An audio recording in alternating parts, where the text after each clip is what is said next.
કલાકારોની સ્થિતિને લઈ અમિત ચાવડાનું નિવેદન સામે આવ્યું। સરકારની નીતિઓના કારણે હીરા ઉદ્યોગમાં મંદી આવી હોવાનો તેમણે આરોપ લગાવ્યો છે। આર્થિક મંદીના કારણે રત્ન કલાકારો આપઘાત કરી રહ્યા છે તેમ અમિત ચાવડાનું નિવેદન। છેલ્લા 1.5 વર્ષમાં 80 રત્ન કલાકારોએ આપઘાત કર્યા છે।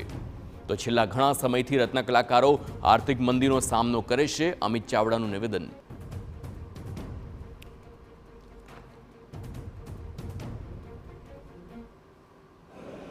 કલાકારો બેરોજગાર થવાથી રોજ આત્મહત્યા કરવા માટે મજબૂર બન્યા છે।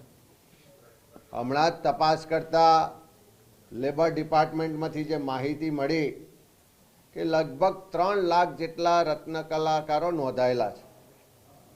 આ તો નોંધાયેલા 3 લાખ રત્ન કલાકારો છે। ના નોંધાયેલા રત્ન કલાકારોની સંખ્યા ગણીએ તો 10 લાખ કરતાં વધારે રત્ન કલાકારો આ સુરતમાં હીરા ઉદ્યોગ સાથે સંકળાયેલા છે। જે વૈશ્વિક કારણોથી સરકારની ઉદાસીનતાઓને કારણે મંદી આવી અને એના કારણે મોટા પ્રમાણમાં રત્ન કલાકારોને આજે નોકરીમાંથી છૂટા કરવામાં આવ્યા છે। એમના કામના કલાકો ઘટી ગયા છે।